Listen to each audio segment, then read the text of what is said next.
Hi guys, welcome back to my channel. Today's video is a really special one. It's like nothing I've ever done before, so it's not gonna be a cover, it's not gonna be a song association game, it's not gonna be a reaction.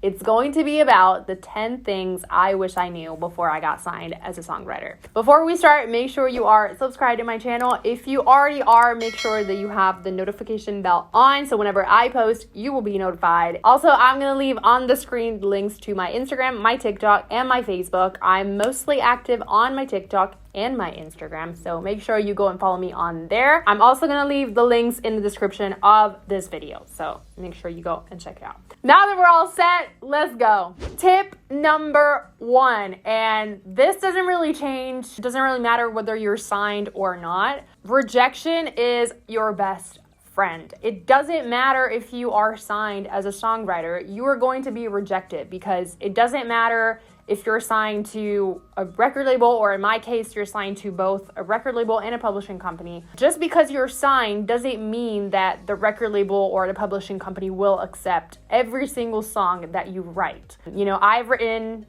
hundreds of songs, and whenever I go to my record label or my publishing company and I present my songs to them, I present my demos to them, most of the time they say, okay, good one, but it's not for us, or good, but it doesn't work. So it doesn't really matter whether you are signed or not signed.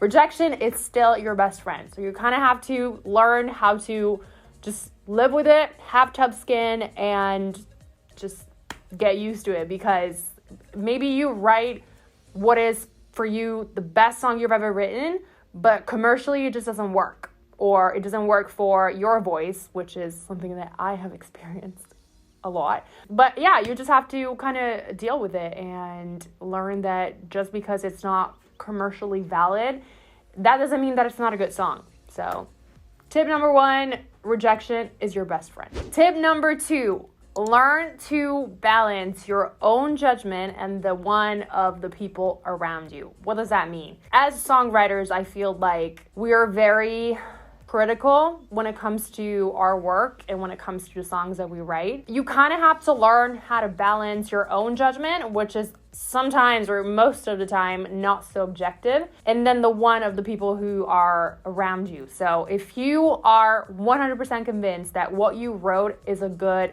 melody or is a good lyric or is a good song in general, you have to learn to balance that opinion that you have with the one of the people around you. So it could be your producer, it could be your fellow songwriters, it could be the record label, it could be the publishing company. There's no right or wrong opinion when it comes to songwriting. So you really just have to learn how to balance it. So it's not 100% your opinion, the correct one, and it's not 100% wrong what they're saying. So you have to learn to listen to your inner self, and then you have to also learn how to listen to the advice that you get. And also, it works the other way around. Not all the advice that you get is good advice. So you have to kind of learn how to balance what you think and what other people think about your work. Tip number 3, and I wish somebody told me this a long time ago. You have to learn how to focus on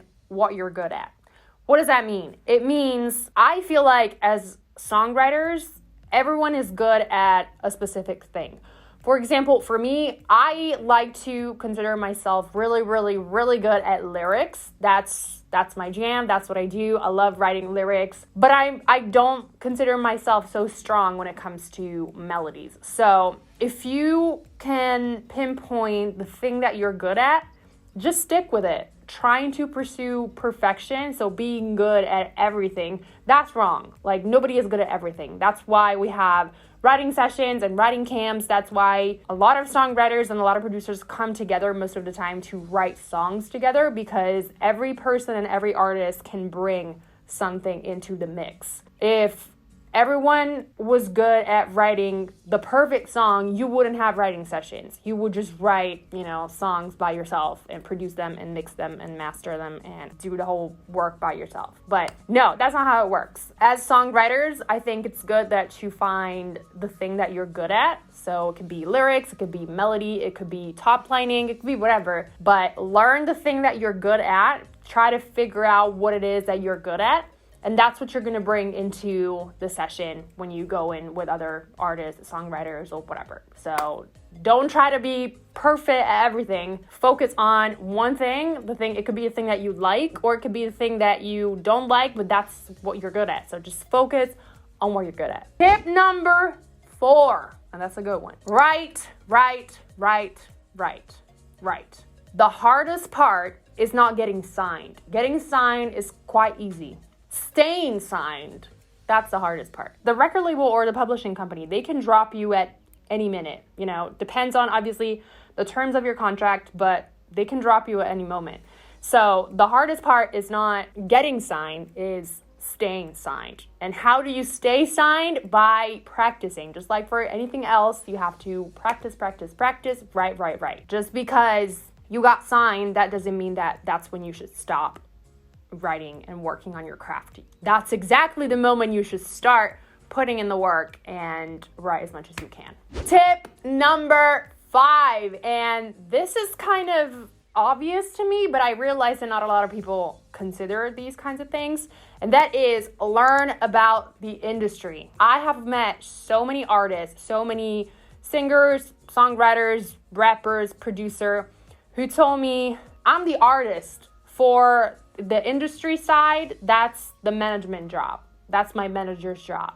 No, you are your own manager, especially in the beginning. Learn about the industry. Learn about how the music industry works, how it is divided, the different parts. Learn as much as you can, because I feel like when people don't know about the industry, that is when it's so easy for other people to take advantage of them. So if you act like the dumb artist who doesn't know anything about the industry, that's when people are going to take advantage of you. And I feel like the higher standards, the higher position that you reach in the industry, that's when more and more people are going to want to take advantage of you and your success and your work and all of that. So in order to avoid that, in order to avoid getting or being taken advantage of, you need to learn about the industry, how it works, how payments work, different key roles of the music industry. Learn about that. That is so important. You are in charge of your own career. You are the one who should be in charge of your work, obviously your artistic work, but also the management side. And I'm not saying that people shouldn't take on managements.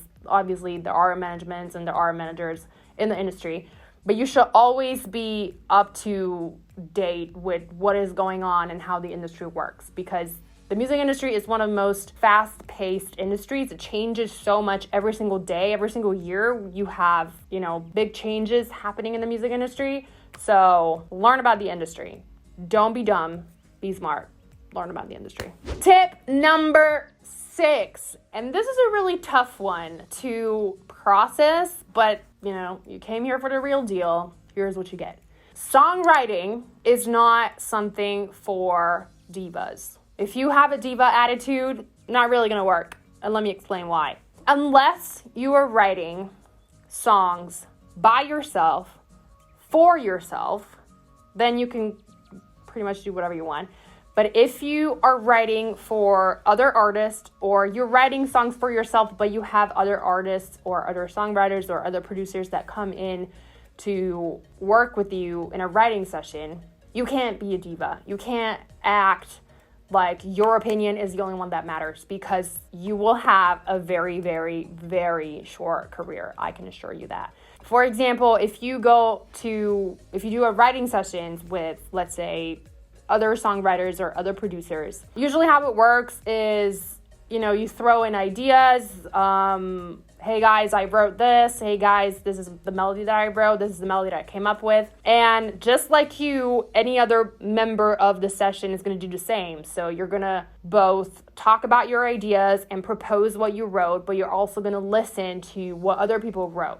It could be melodies, it could be lyrics, it could be whatever. If you go in the session with the attitude of, my ideas are the best and everybody else sucks, nobody's going to want to work with you, because nobody wants to work with someone who has a diva attitude. So yes, you can feel very strongly about your own ideas and your own lyrics and your own melodies, but you also have to be willing to listen to what everybody else has to say. It doesn't matter really who you are. You could be Beyonce, you could be Taylor Swift, you could be whoever. I feel like when you get to that Beyonce level, you got to that Beyonce level because you were willing to listen. If you go to the credits of a Beyonce album or a Taylor Swift album or a, I don't know, Billie Eilish album, whatever, they're not the only writer. They're not the only producer. They had obviously some help, whether it's from, someone who produced a song, someone who wrote the lyrics, someone who wrote the melodies. What you hear, what you listen when it comes to the final product, the final song, they all listen to somebody else. Tip number 7. And I kind of knew this before I got signed. This is not really something major, but writer's block is real. Writer's block is so real.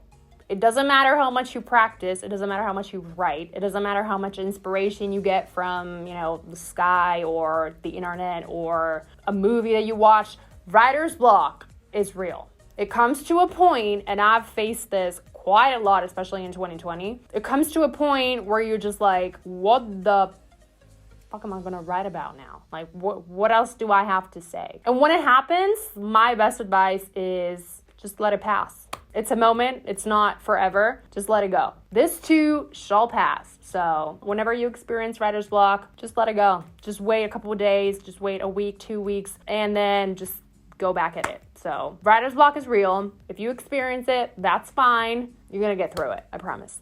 Tip number 8. And this kind of goes back to the other tip that I gave before. If you are an unsigned artist, pitch your own music to the people that matter. Don't pitch your music to somebody who does social media management. Whenever I was unsigned, I would look for, the key players in the industry. So Warner Music or Sony Music or Universal Music or whatever record label or publishing company you're interested in. That's good to have the names written down. That's good to research the people who work for those companies, but search for the right people. Don't pitch your music to somebody who does human resources. They're not going to listen to your music. They don't care. That's not their job. If they are good people, they're probably going to reply to you and say, look, this is not what I do. This is not my job. You should try to reach out to the specific person. But most of the time, I would say 99% of the time, they don't reply to you. They probably receive hundreds and hundreds of emails like that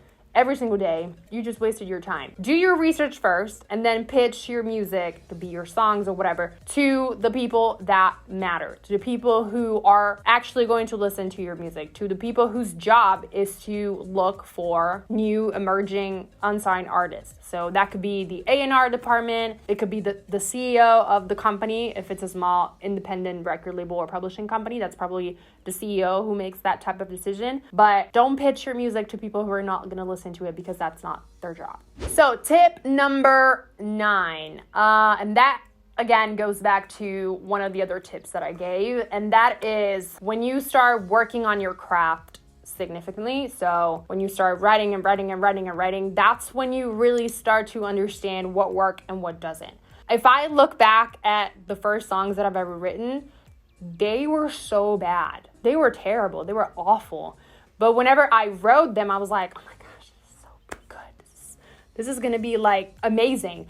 But now that I am signed and then my job is to write every single day, now I know what works and what doesn't. So my tip would probably be when you write a song, just leave it there for a couple of days, could be a couple months, and then go back to it and actually listen to it with fresh ears. And you're probably gonna really have a more of an objective point of view, and you will be able to determine whether that really is a good song or whether it's just you were just excited that you wrote a song that day. I don't know.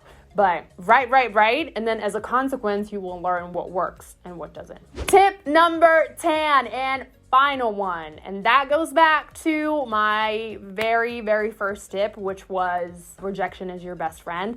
My 10th and last tip is always believe in yourself. If you don't believe in yourself, it's just never gonna work. Like, plain and simple. Because you face so much rejection, even if you are signed, the best thing to do is just to believe in yourself. So if you write 100 songs and 100 songs get rejected, that's fine. That's okay. Because if you firmly believe that you are a good singer, songwriter, rapper, producer, whatever, if you know in your heart that you are a good artist, you will then have the strength to get up in the morning the next day and continue writing. If you don't believe in yourself, after a while, rejection will get to you and you will just stop writing, stop doing whatever you're doing because you just don't believe that you are good. But if you know in your heart that you are good, there's nothing that can physically stop you. So believe in yourself. That is probably the best advice I could give to both unsigned and signed artists. And it's so cliche, everybody says that, blah, blah, blah, blah, blah. But it's true, because if you don't believe in yourself in the first place, nobody else will. All right, you guys, that is it for today's video. I really hope you enjoy it. I had so much fun, and actually when I was writing these down, I was like, wow, I wish I had done these kinds of videos before. I'm probably going to do these types of videos more and more often now. And yeah, don't forget to like this video and subscribe to my YouTube channel if you're not subscribed yet. And I will see you in my next video.